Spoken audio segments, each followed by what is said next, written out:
आज हम उस गौरवशाली गाथा की बात करेंगे जिसने भारतीय सैन्य इतिहास की दिशा बदल दी। 17 सितंबर 2016 की वो काली रात जब कश्मीर की वादियों में सन्नाटा तो था, लेकिन उस सन्नाटे के पीछे एक खौफनाक साजिश छिपी थी। उरी सेक्टर के पास भारतीय सेना का एक ब्रिगेड हेडक्वार्टर, जहां जवान अपनी ड्यूटी के बाद चैन की नींद सो रहे थे। सुबह के करीब 5:30 हुए थे जब अचानक गोलियों और ग्रेनेड के धमाकों ने उस शांति को चीर दिया। 4 आतंकवादी जो सीमा पार से घुसपैठ कर आए थे, उन्होंने टेंटों पर अंधाधुंध फायरिंग शुरू कर दी। आग की लपटें आसमान छूने लगी और देखते ही देखते हमने अपने 19 वीर जवानों को खो दिया। पूरा देश शोक में डूब गया, लेकिन उस दुख के साथ एक ज्वालामुखी जैसा गुस्सा भी उबल रहा था। हर हिंदुस्तानी की आंखों में आंसू थे और जुबान पर सिर्फ एक ही सवाल था कि क्या हम यूं ही सहते रहेंगे। दिल्ली के गलियारों में सन्नाटा था, लेकिन यह सन्नाटा किसी बड़ी हलचल की तैयारी था। सरकार ने साफ कर दिया था कि इस बार बलिदान व्यर्थ नहीं जाएगा। प्रधानमंत्री ने देश को भरोसा दिलाया कि हमले के पीछे जो भी ताकतें हैं, उन्हें बख्शा नहीं जाएगा।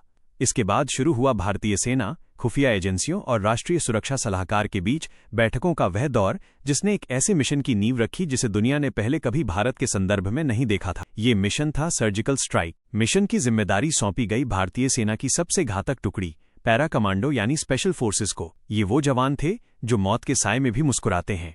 योजना बेहद गोपनीय थी। उरी हमले के बाद करीब 1 हफ्ते तक बारीकी से रेकी की गई। ड्रोन और सैटेलाइट इमेजरी के जरिए सीमा पार स्थित आतंकियों के लॉन्च पैड्स की सटीक लोकेशन का पता लगाया गया। हमें ये सुनिश्चित करना था कि हमला इतना सटीक हो कि आतंकियों को संभलने का मौका न मिले और हमारे कमांडो सुरक्षित वापस लौट आएं। 26 सितंबर की वो अंधेरी रात जब पूरी दुनिया सो रही थी, तब भारत के शूरवीर अपने हथियारों को अंतिम बार चेक कर रहे थे। उनके पास अत्याधुनिक assault rifles, night vision goggles और ग्रेनेड थे। सबसे बड़ी चुनौती थी एलओसी पार करना।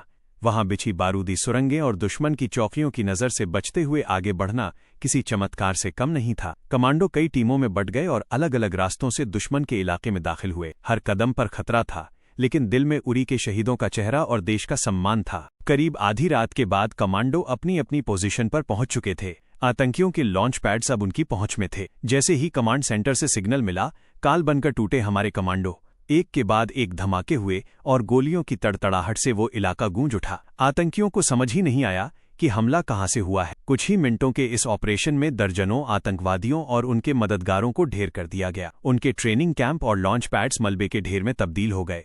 सबसे अद्भुत बात यह थी कि इस भीषण गोलाबारी और खतरनाक मिशन के बावजूद भारतीय सेना का एक भी जवान शहीद नहीं हुआ। सूरज की पहली किरण फूटने से पहले ही सभी जांबाज सुरक्षित अपनी सीमा में लौट आए। मिशन पूरी तरह सफल रहा। 29 सितंबर 2016 को जब director general of military operations ने प्रेस कॉन्फ्रेंस कर आधिकारिक रूप से इस सर्जिकल स्ट्राइक की घोषणा की, तो पूरे देश में दिवाली जैसा माहौल हो गया। लोग सड़कों पर उतर आए और सेना के समर्थन में नारे लगाने लगे। ये केवल एक सैन्य कार्रवाई नहीं थी, बल्कि ये नए भारत का उदय था। ये एक कड़ा संदेश था कि भारत अब केवल अपनी सीमाओं के भीतर रक्षा नहीं करेगा, बल्कि अगर कोई हमें घर में घुसकर मारेगा तो हम उसे उसके घर में घुसकर जवाब देने की हिम्मत रखते हैं।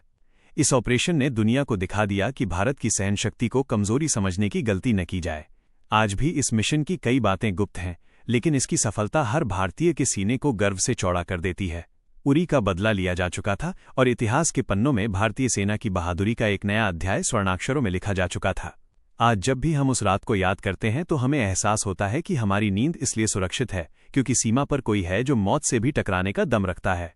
AB 72 की तरफ से हमारे इन वीर जवानों को सलाम। जय हिंद,